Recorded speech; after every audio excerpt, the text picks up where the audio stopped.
자, 수능 특강 고전시가 7회 교훈과 이어서 설명하도록 하겠습니다.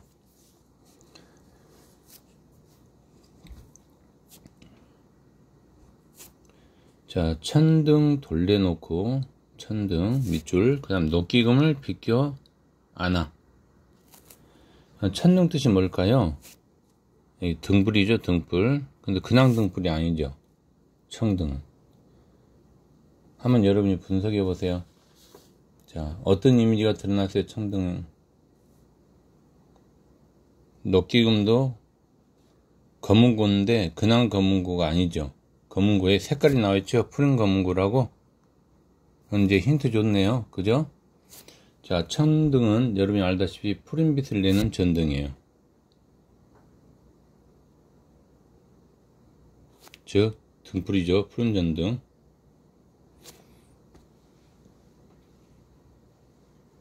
녹기금은 검은고인데 푸른 검은고죠.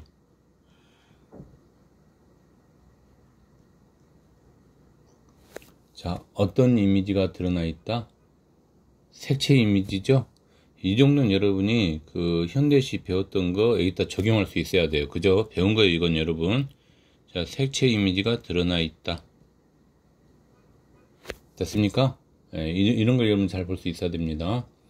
자, 그 다음에 여러분 여기서 또 봐야 되는데, 녹기금, 즉 푸른 검은고죠. 녹기금을 빗기 앉아 했어요. 그러면 니무 부재로 인한 지금 슬픔을 검은고를 타면서 달랜다는 이야기가 이제 앞으로 되겠죠. 그럼 슬픔을 더욱 좀 고조시키고 있죠. 그래서 녹기금은 객관적 상관물이다 라고도 말할 수 있겠네요. 그죠?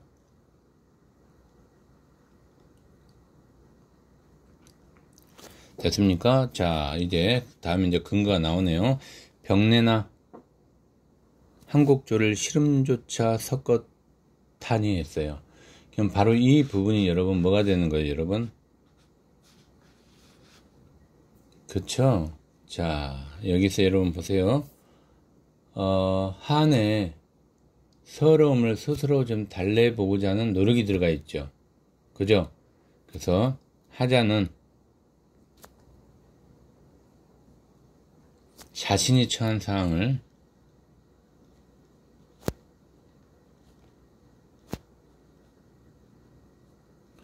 자, 이해함 받으려고 하는 거죠. 이해함 받으려고 함.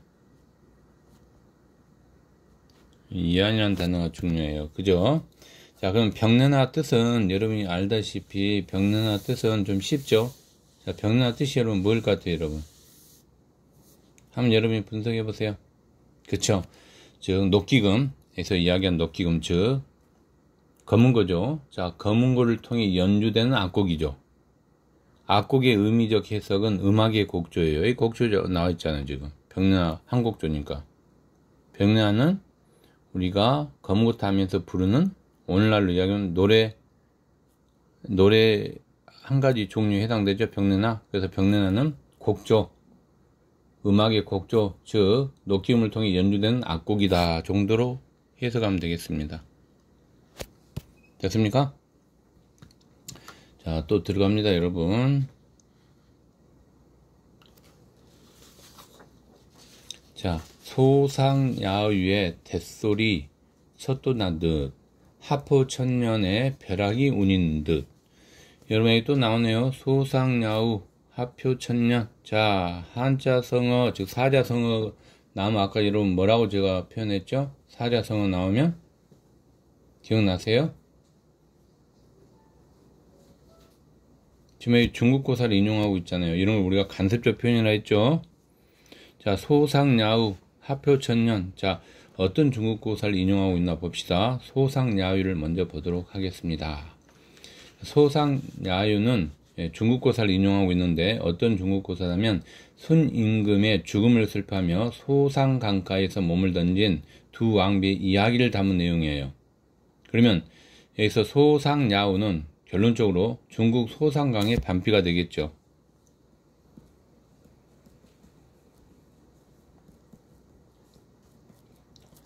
됐습니까? 이렇게 여러분이 분석할 수 있어야 돼요. 그 다음에 섰도난 뜻 했어요. 그럼 섰던 앉던이라는 것은 여러분이 알다시피 몸하듯 했잖아요. 또 운 있는 듯 하면 표현법 뭐예요, 여러분? 직위법이 들어가 있죠. 비교 표현. 자, 그 다음 하표천년도 보도록 하겠습니다. 하표천년도 중국 고사를 인용하고 있는데요. 하표천년은 정령이가 도를 배워 학이 되어 천년 만에 돌아와 하표주에 앉았다는 이야기예요. 그럼 이 하표 뜻을 알아야 되겠죠. 하표는 여기는 지금 만주석이라고 좀 여기 지금 써져 있잖아요. 근데 이 하표는 묘 앞에 세우는 망주석이에요. 묘 앞에 세우는 망주석을 우리가 하표라고 불러요. 그래서 하표의 천년 만에, 지금 만주석 천년 만에 이렇게 해석되겠죠. 그 다음 벼락은 여러분이 알다시피 이별한 학이에요. 해석 잘해야 돼요. 이별한 학이 울고 있는 듯 이렇게 해석되잖아요. 됐습니까? 자, 그럼 이것도 여러분 아까 이야기한 것처럼 이제 우리가 어떤 표현이라고 했죠, 여러분? 간습적 표현. 중요합니다. 오늘 배운 문학 용어 중에서. 그래서 간습적 표현하면 보통 세 가지를 이야기했죠. 중국 고사를 인용하거나 사자성어가 들어가 있거나 또 속담 이런 게 들어갔을 때 간습적 표현이라고 부른다 라고 설명했었어요, 지난 시간에. 자, 그 다음 또 들어가겠습니다. 부용장 적막하니 눈기에 들리소니. 그래서 부용장만 해석이 좀 되겠네요. 부용장은 영꽃무늬 시장이니까 쉽게 이야기해서 부용장은 여러분 부용꽃이 그려진 시장이에요. 쉽죠? 예. 됐습니까? 예. 자, 그 다음에 요건 좀 해야 되겠네요. 간장이 구곡대야 구비구비 끝쳐세라. 요거 여러분 조심해야 돼요. 자, 분석해 볼까요? 하나, 둘, 셋, 3조. 하나, 둘, 셋, 넷.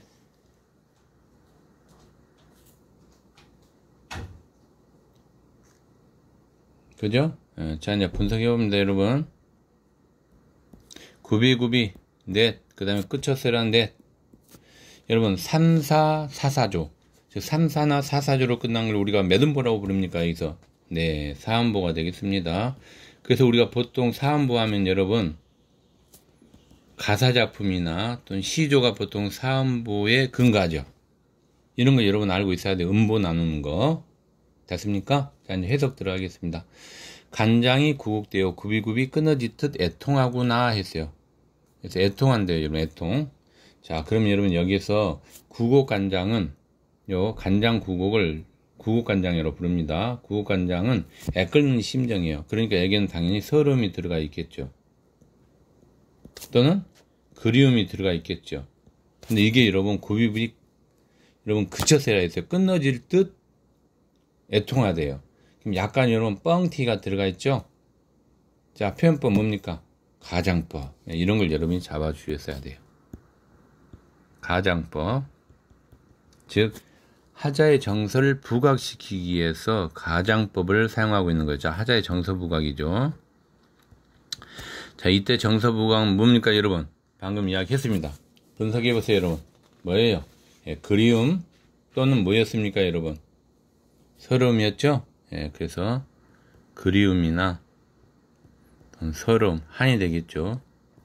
정서를 드러내고 있다라고 표현하면 되겠습니다. 됐습니까, 여러분? 정서 부각. 이렇게. 됐죠? 자, 이제 전 주제 쓰도록 하겠습니다. 검은 고를 타며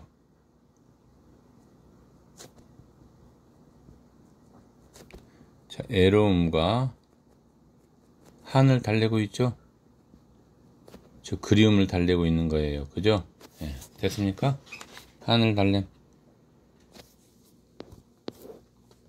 자, 이제 마지막 부분이 되겠네요. 자, 결 부분을 보도록 하겠습니다.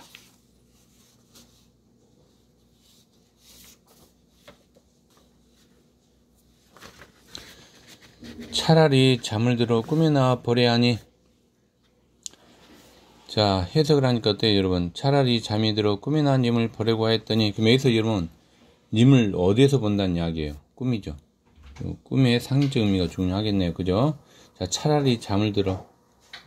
그럼 차라리 잠을 든다는 것은 여러분, 자, 현실에서 님을 만날 수 있다라는 거예요, 없다는 거예요? 없다라는 근거죠.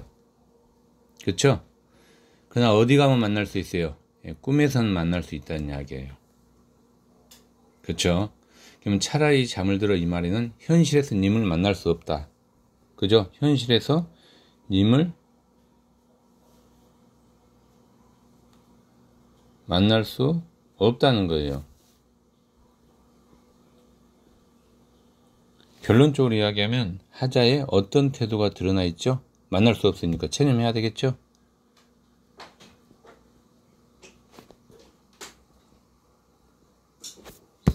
됐습니까? 그러면 여러분이 배웠던 김소월의 어떤 시하고 여러분 관련이 있어요? 진달래꽃이죠. 그쵸? 이런 거 여러분 다 분석해야 됩니다. 자, 하자의 체념, 즉 애로움의 정서가 드러나 있다라고 말할 수 있습니다. 됐습니까? 자, 그러면 이 꿈은 여러분 바로 뭐예요? 님과의 재해 매개체죠? 즉 현실 절망에 대한 심적 보상의 공간이라고 할 수 있어요. 그죠? 님과의 재해, 다시 만날 수 있는 매개체예요. 이 말 우리가 이제 수능 스타일로 조금 어렵게 적용을 시키면, 자, 현실적 절망에 대한 심적 보상의 공간이다 라고 말할 수 있겠습니다.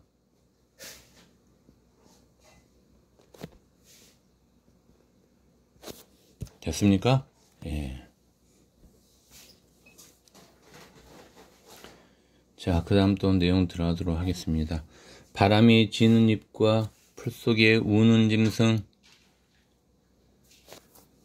자, 무슨 일 온수로서 잠조차 깨운다.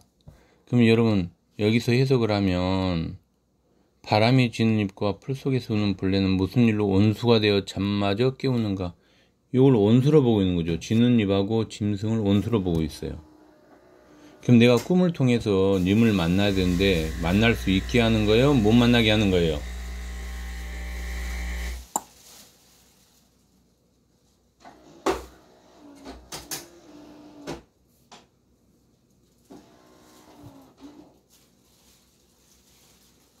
만날 수 없다는 이야기죠? 그러면 여러분 이런 걸 우리 뭐라고 불러요? 여러분 분석 한번 해보세요. 여기만 있지 않네요. 또 있네요. 여러분. 자, 은하수도 막혔대요. 여러분. 은하수 또 있네요. 약수를 가랬대요. 그쵸? 이런 걸 우리가 여러분 뭐라고 부를까요? 이렇게 묶어봐요. 이렇게. 자, 하자와 내가 만날 수 있다요? 없다요? 없죠? 이런 걸 우리 보통 뭐랍니까? 하자와의 단절감이라고 부르죠. 중요합니다. 이거 적절하지 않는 거 해가지고 다른 거 하나 집어넣으면 그게 답이 되겠죠. 단절감. 됐습니까? 또는 거리감이라고 부르죠. 또는 장애물이라고 부르죠. 이렇게 사용할 수 있는 거예요. 그죠? 하자의 기대를 무너뜨리는 거죠? 만날 수 없으니까. 그쵸? 예. 하나의 예를 들면, 정철의 3인곡에 산인가 구름인가 뭐도 멀시고,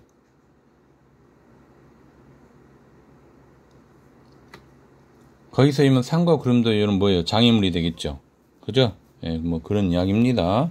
자, 또 보도록 하겠습니다. 자, 이제 천상의 견우직녀 밑줄.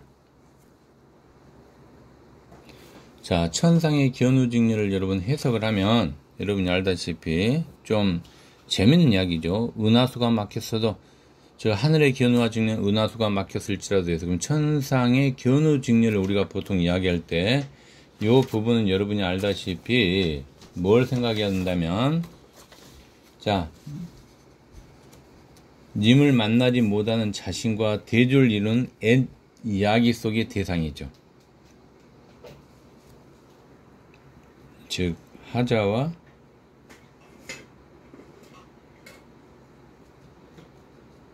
대조를 이루는 옛 이야기 속의 대상이죠. 님을 만나지 못하는 하자와 대조되죠. 이런 거 여러분 잡아주셔야 됩니다. 자, 그 다음에 여러분 또 보도록 하겠습니다. 자, 밑으로 쭉 내려와서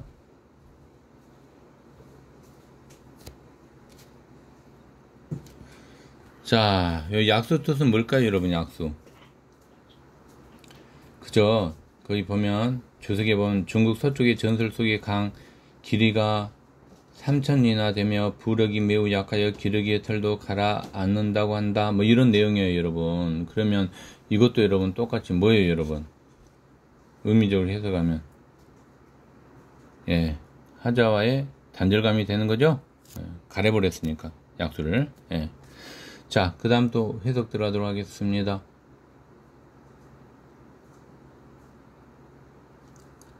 자, 난간에 비껴서서 님 가신 데 바라보니, 난간에 기대어 서서 님 가신 데를 바라보니. 여기서도 여러분 마찬가지로 난간에 비껴서다 이 말의 의미적 해석은 님을 기다리는 하자의 모습을 간용적으로 표현하고 있는 거죠. 님을 기다림 또는 간용적 표현. 됐습니까? 네. 자, 그 다음에 초로와 모운이라는 뜻을 또 해석해줘야 되겠죠, 여러분. 초로는 풀이슬, 모운은 저녁구름. 이렇게 같이 봐줘야 됩니다. 그래서 풀이슬은 맺혀있고 저녁구름이 지나는 때이구나. 이렇게 지금 이야기를 하고 있는 거예요. 그죠? 그럼 여기서 풀잎에 맺힌 이슬은 초로니까 여러분, 요건 여러분 우리가 조금 의미적으로 분석하면 뭐가 되는 거예요, 이번? 분석해보세요. 눈물이라고 할 수 있죠. 이렇게 볼 수 있는 거예요. 그 다음에 모우는 석양해지는 저녁구름이니까 그리움 정도로 해석하면 좋지 않을까요? 그죠? 예, 의미적 해석. 자, 또 그 다음 보도록 하겠습니다. 예, 중림의 푸른 곳이 새소리 더욱 설다. 요 새소리 밑줄 그어야 되죠. 중요하죠. 요 새소리에 여러분 우리가 분석을 하면 이 새소리는 새소리가 더욱 설대요. 새소리가 더욱 서럽대요. 자, 뭡니까 여러분 이걸? 감정이입이죠? 예, 이런 거 여러분 잡아주셔야 돼요. 감정이입의 대상이잖아요. 새가. 됐습니까? 더욱 설다 했으니까 감정이입의 대상이 되는 거예요. 예. 됐습니까? 자, 그 다음 또 들어갑니다. 박명한 황한이 날 같으니 또 있을까? 해석하면 어떻게 돼요? 운명이 기구하고 젊은 여자 나 같은 이가 또 있을까?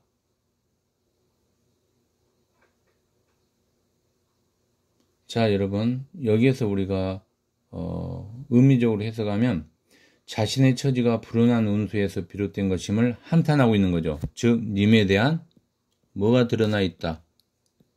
원망이 드러나 있는 거죠. 이런 걸 여러분 뽑을 수 있어야 돼요. 그 다음에 여기서 해서 박명하고 호환을 해줘야 되겠죠.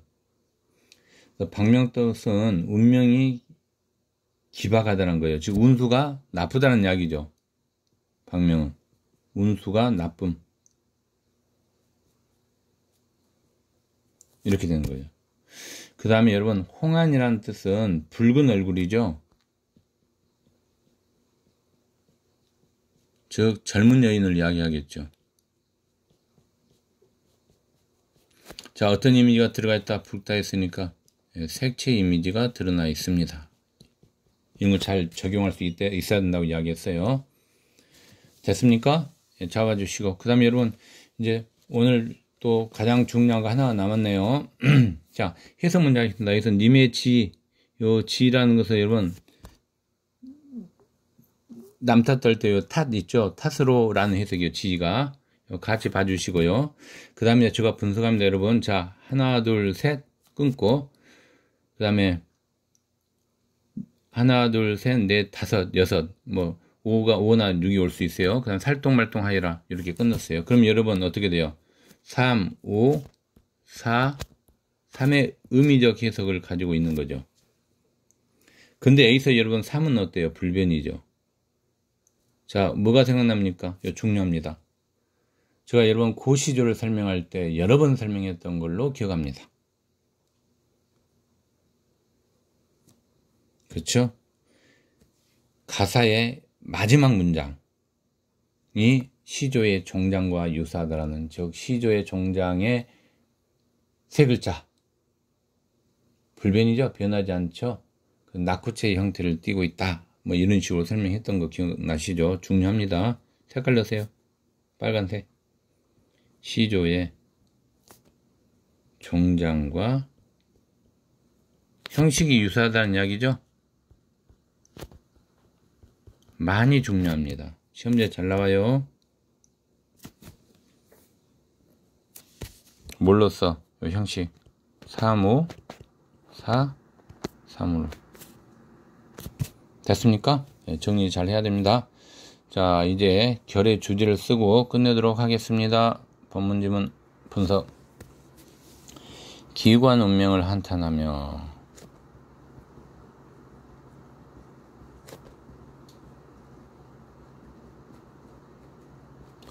님을 기다리고 있는 거죠. 됐습니까? 자, 이제 1번 문제 분석해 보도록 하기 바랍니다.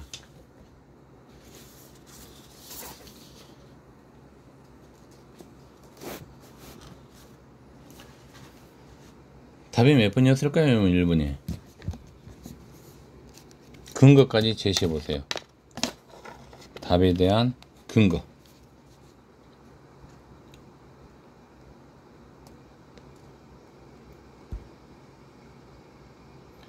일반적으로 1번 틀린 학생들이 꽤 있죠. 1번은. 그죠? 예. 답은 4번이 되겠습니다. 4번에서는 여러분 잘 봐야 돼요. 자, 우리가 10번에서 벼락이 운인 듯 했어요. 기억나세요, 여러분?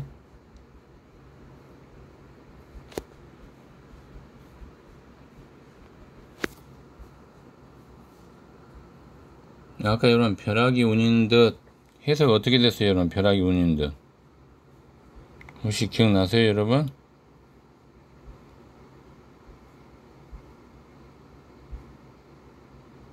얘기했죠? 벼락.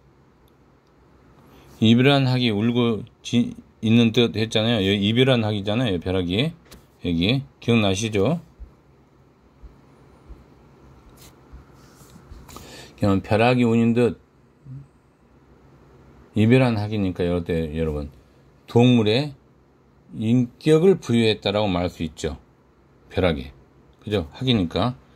즉 동물에 인격 부여. 자, 이렇게 한 이유가 여러분 뭐예요, 여러분? 그쵸? 뭐예요, 여러분? 이게 인격을 부여했죠. 근데 이게 여러분 어려움을 이겨내려는 하재의 의지예요? 전혀 상관없는 이야기죠. 그래서 틀린 답이 되겠습니다. 인격 부여는 맞아요. 그렇죠? 그러나 하재의 의지를, 뭐 어려움을 이기는 하재의 의지를 비유적으로 나타냈다, 이건 아니죠. 그죠? 예. 자, 이제 1번 답지 분석해 보기 바랍니다. 키워드만 잡아주세요.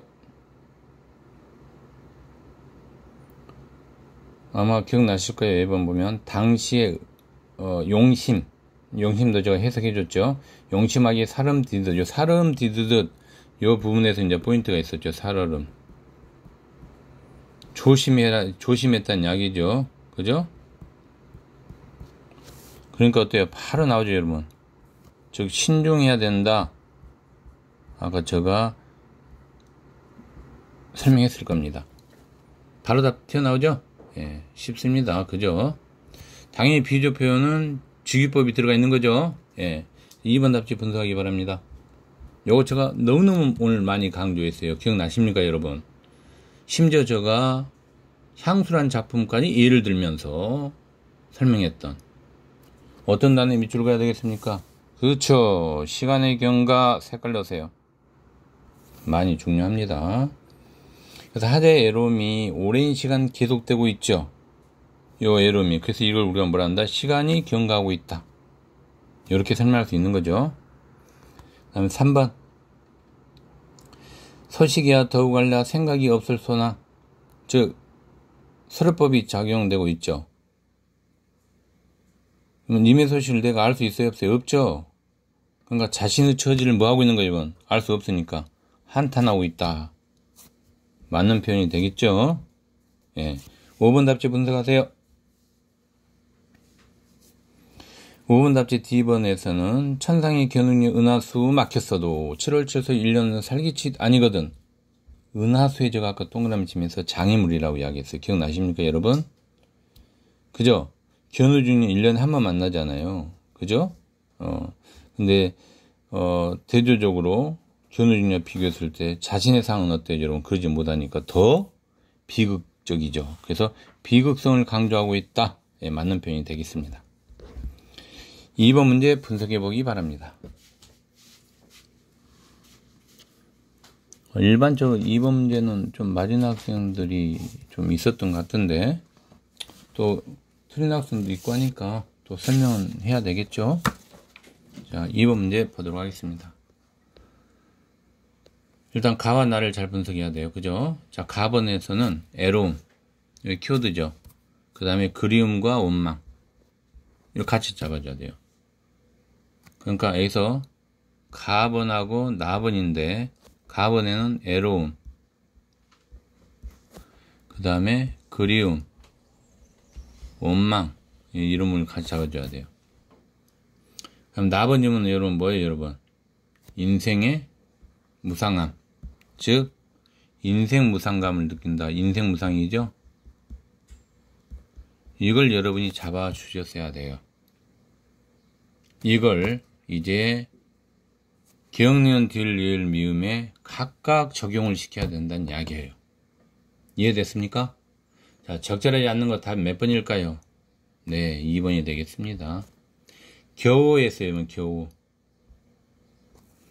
그러면 겨우는 여러분이 알다시피 여기서 겨우는 아마 기억날걸요? 3528 겨우지나 기억나죠, 여러분? 3528 겨우지나 요렇게 15, 16세죠. 여자분이 아까 15, 16세일 때 조선시대에 결혼할 날이다 했죠. 그 제일로 예쁘다고 했잖아요. 즉 여인의 아름다운 모습이 가장 어때요? 드러나 있는 때예요.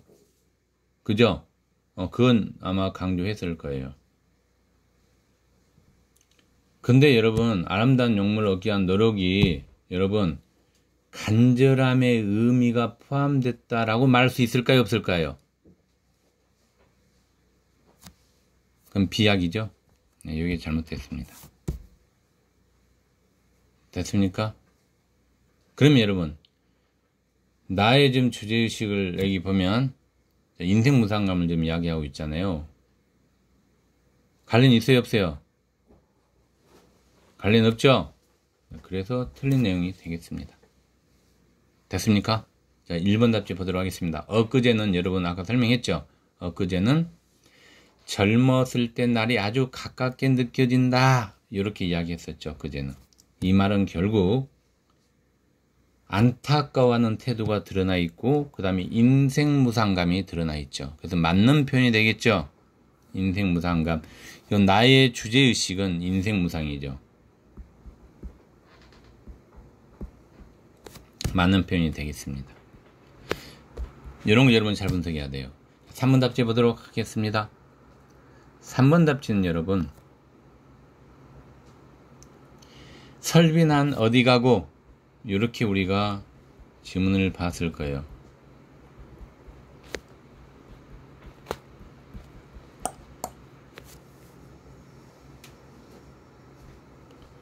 설빈한 어디 가고 그래서 어디 이 부분 잘 봐야 돼요. 즉 젊은 시의 아름다움을 찾을 수 있다는 거 없다는 거예요. 여러분 어디 가고 했으니까 없다는 이야기죠. 그걸 여러분이 뽑아 주셔야 되죠. 그래서 여러분 어때요, 여러분? 쓸쓸했던 태도 맞는 표현이죠. 그 다음에 인생 무상감 느낄까 안 느낄까 당연히 느끼겠죠. 그래서 여기도 인생 무상감 맞는 표현이 되겠습니다.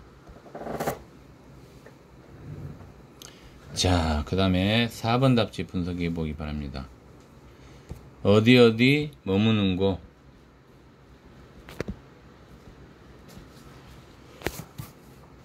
자, 님의 행방을 알 수 있다, 없다? 없다라는 이야기죠? 그럼 어때요, 여러분? 님의 그 행방을 알 수 없으니까. 안타까워하는 모습, 즉, 한탄의 태도가 드러나 있죠. 그럼 당연히 이것도, 인생 무상감을 느낄까요? 안 느낄까요, 여러분? 여기서는.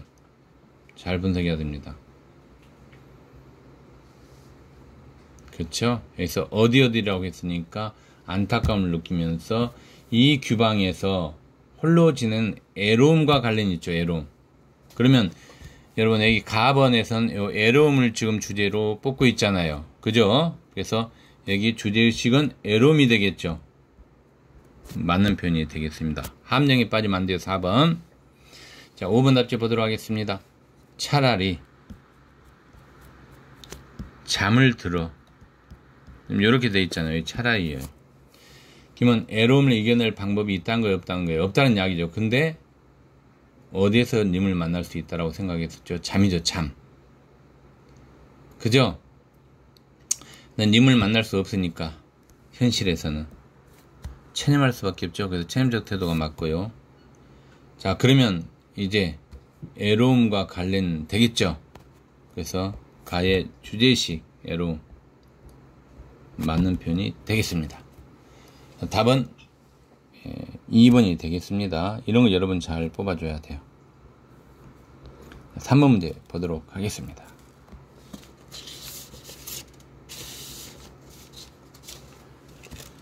지문을 여러분 잘 분석해야 돼요. 3번, 2번, 그죠? 자, 제가 밑줄을 좀 끊었죠. 심리학에서, 자, 특정 행동이나 사건이 발생한 원인을 추론하고, 그다음 기인이라고 부르죠, 이걸.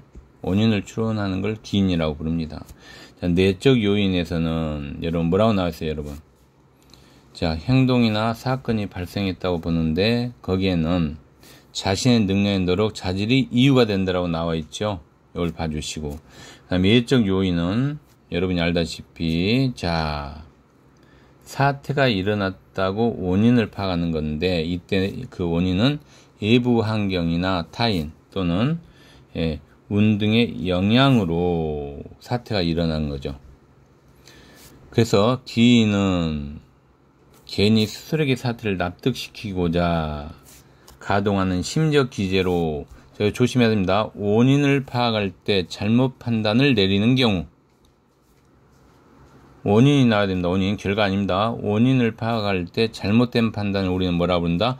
기인 오류라고 말한다. 요까지 잡아주셔야 돼요. 그럼 기인과 기인 오류에 대한 개념을 명확히 해줘야 되죠. 즉 기인은 특정한 행동이나 사건에 발생한 원인을 우리가 기인이라고 부르고 기인의 오류는 원인을 파악할 때 잘못 판단할 수 있죠. 이걸 기인의 오류라고 설명을 할 수 있는 거죠. 이 개념을 가지고 있어야지 답지가 너무 쉽게 보입니다. 이 개념이 없으면 답지가 어렵죠. 답은 5번이 되겠습니다. 자, 근거 잡아주세요, 여러분. 근거. 박명한 홍안이 날 같더니 또 있을까? 즉 복이 없고 팔자가 사나운 처지 자신이 으뜸이라는 한탄한 하자의 모습이 드러나 있죠.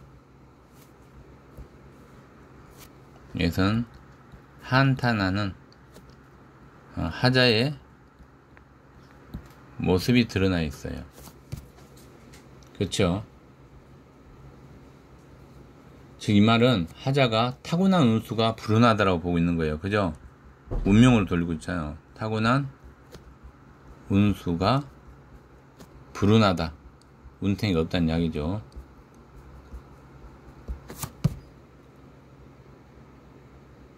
자, 그러면 여러분 이 내용이 자신의 능력 등에서 사건의 원인을 찾는 내적 요인으로 기인하는 태도와 관련이 있습니까? 아니죠. 그래서 이 부분이 잘못됐죠. 어렵지 않죠? 이렇게 분석해야 됩니다. 1번 답지 보도록 하겠습니다. 1번 답지의 키워드는 여러분이 알다시피 예적 요인이죠. 왜냐하면 삼생이나 연분으로 이렇게 이어준다 했잖아요. 삼생의 원업이요 오라의 연분이라고 했으니까 전생으로부터 후생이 이어지는 삼생 연분이에요. 그러면 오라 노인에서 현재 자신이 처한 상황과 배경을 찾는 모습이 보이죠. 이는 자신이 아닌 운이라는 어떤 요인입니까, 여러분? 예적 요인을 중시하고 있죠. 이런 걸 여러분 분석해야 되는 거. 맞는 표현이 되겠죠? 예, 이렇게. 됐습니까? 2번 답지 보도록 하겠습니다. 자, 2번 답지는 내적 요인에 밑줄 그어놓고요. 여기 중요한 포인트가 되겠습니다. 내 얼굴 내 복원이 어느 님이 날 갤소나. 여러분 갤소나 했을 때 아까 해석했었죠. 기본형은 게다라고 했고 기억나십니까? 자, 현대어 해석은 사랑하다라는 뜻이에요. 설법을 통해서 즉 음령 어민을 통해서 설명하고 있었잖아요. 아까 그죠? 자, 님과의 관계가 악화된 원인이 여러분 뭐였어요? 아까 여러분에서 얼굴이니까 자신의 외모였죠. 자신의 외모예요. 그죠? 예, 그러면 자신의 외모에서 외모라는 자질에서 찾고 있는 거죠. 그러면 여러분 이것은 외적이요 내적이요? 자신의 외모라는 자질이니까 자신이 들어가 있잖아요. 그죠? 내적 요인이 되겠죠? 예, 그래서 맞는 표현이 되겠습니다. 3번 답지 분석해 주세요. 3번 답지가 제가 볼 때는 제일 중요한 포인트가 되겠습니다. 제일 중요한 답지예요. 3번 답지. 변형해서 수능까지도 나올 수 있는 좋은 답지가 되겠습니다. 무슨 일을 온수로서 잠조차 깨우는다예요. 이 말은 밤이 깊도록 잠을 이루지 못한 하대의 모습을 표현한 거예요. 근데 조심해야 됩니다. 그래서 함정이 있거든요. 자, 바람지는 잎과 풀 속에 우는 짐승이 또 나오잖아요. 지문에. 그럼 여기선 여러분 입이 지는 소리와 짐승이 우는 소리를 듣고 잠이 깼다라고 이야기한 거예요. 그래서 우리가 여기서 기억났어요. 지는 잎하고 짐승을 우리가 여러분 뭘로 봤습니까? 지는 잎하고 짐승을 기억나세요, 여러분? 뭘로 봤어요, 이걸 여러분? 하자와의 만남을 어떻게 한다?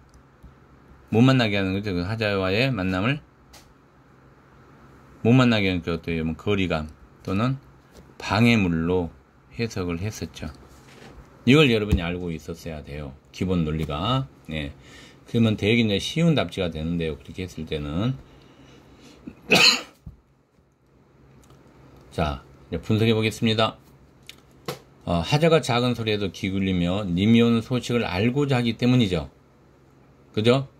자, 그럼에도 입소리와 짐소리를 온수라고 지금 말했잖아요. 온수. 여기서. 기억나세요, 여러분? 예, 그러면 잠을 깨운다는 원망하는 토로 말하는 것은 잠을 이루지 못하는 이유에 대한 어떤 오를 범하고 있는 겁니까, 여러분? 그렇죠. 긴 오류죠? 이거 여러분 분석해야 돼요, 긴 오류. 원인을 파악할 때 잘못 판단하는 거. 이런 걸 우리가 뭘 한다? 긴 오류라 한다. 이렇게 딱 분석이 돼야 되는 거예요. 아주 좋은 답지입니다. 3번. 예, 수능까지 갈 수 있어요. 잘 기억해 놓으세요. 자, 이제 4번 답지 보도록 하겠습니다. 우리님 가신 후는 무슨 악수 가랬간데, 여기서 이면 약수라는 뜻을 우리가 아까 설명했었고요. 약수를 가랬다라는 것은 결국 이것도 뭐예요, 여러분? 똑같이 여기 지는잎, 짐승, 약수다 뭐예요, 여러분? 하자의 나의 뭐예요, 거리감, 즉 방해물이죠. 장애물이죠. 방해물 또는 장애물. 이런 걸 여러분이 잡아주셨어야 되죠. 그러니까 어떻게 보면 이 장애물 때문이라고 판단해서 원망하는 소리 좀 말하고 있죠. 그 뭐 장애물이라고 이야기한 것은 여러분 외적이요 내적이요, 여러분? 당연히 외적 요인에 해당되죠. 됐습니까? 그래서 제가 볼 때는 이 3번 문제가 상당히 좋은 문제고 수능까지 출제될 수 있는 시험지가 되겠습니다. 농담하겠습니다. 혹시 수능에 출제되었고 나오면 여러분이 저한테 박수 10번 쳐주면 될 것 같습니다. 자, 올해 한 문제 찍습니다. 수능 문제로. 자, 이걸로 수업은 마치도록 하겠습니다. 자, 이제 여러분이 가제물 잘 하셔야 되고 전체 카톡이 잘 보내시고요. 자, 그 다음에 다음 시간은 여러분 좀 고민이 많은데 이제 한양가, 수심가, 그 다음에 영상가, 수춘양가, 설종방우인불, 자술, 그 다음에 처용가 이렇게 남아있거든요. 어떤 걸 하면 좋을까요, 여러분? 좀 고민이 됩니다. 어떤 걸 해야 될지, 그죠? 자, 이렇게 하겠습니다.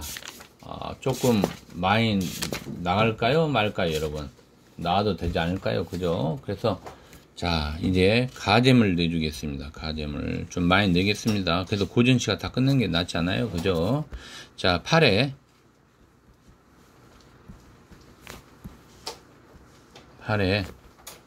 자, 한양가.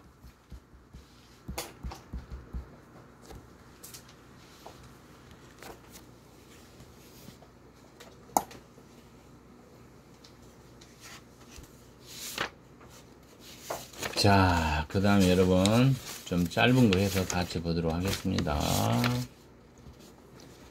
자, 11회.